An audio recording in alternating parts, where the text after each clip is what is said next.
ইতিহাসবিদ এসপি যোশী যুক্তি দেন যে শেরশাহ মসজিদটি সম্পূর্ণ করলেও এটি মূলত নকশা করেছিলেন এবং নির্মাণ শুরু করেছিলেন সম্রাট হুমায়ুন।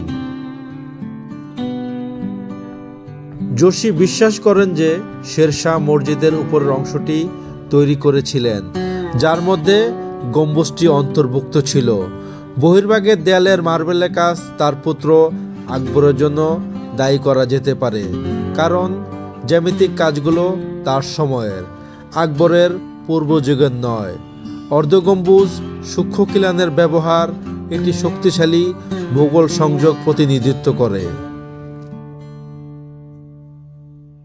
মসজিদটি লাল, হলুদ, বেলে পাথর ও সাদা মার্বেল পাথর খোদাই এবং টালির কাজ ব্যবহার করে প্রচুর অলঙ্করণ করা হয়েছে।